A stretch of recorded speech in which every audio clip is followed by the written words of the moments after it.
that a camel who had to pass through this gate first had to kneel down and then unload all what it was carrying in order to go through this gate. Lamp unto my feet.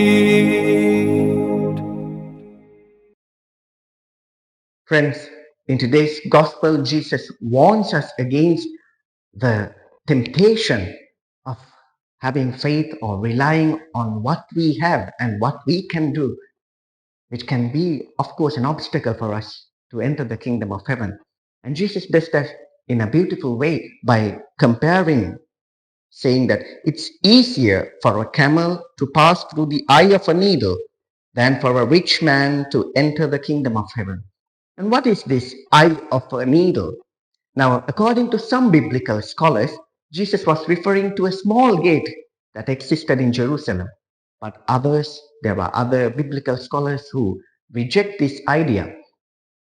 However, if Jesus was truly referring to such gate, this gate was so small that a camel who had to pass through this gate first had to kneel down and then unload all what it was carrying in order to go through this gate.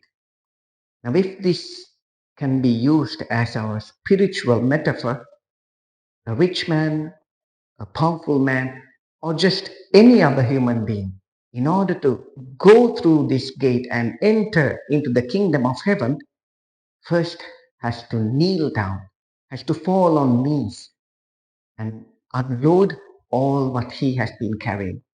This humility is a must in order to enter the kingdom of heaven. As long as I believe in my own feet that I can stand firm on my grounds, as long as I believe and rely on my possessions, on my powers, on my abilities, I have no room for the Lord to act in my life.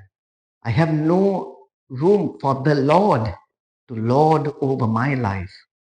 That's why the Lord brings in this comparison.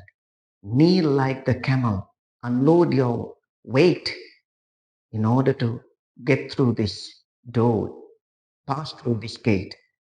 Let us ask the Lord the gift of humility, the grace of humility, to kneel down in prayer, to unload our weight in front of the Lord so that He can be the Lord of our lives. Amen.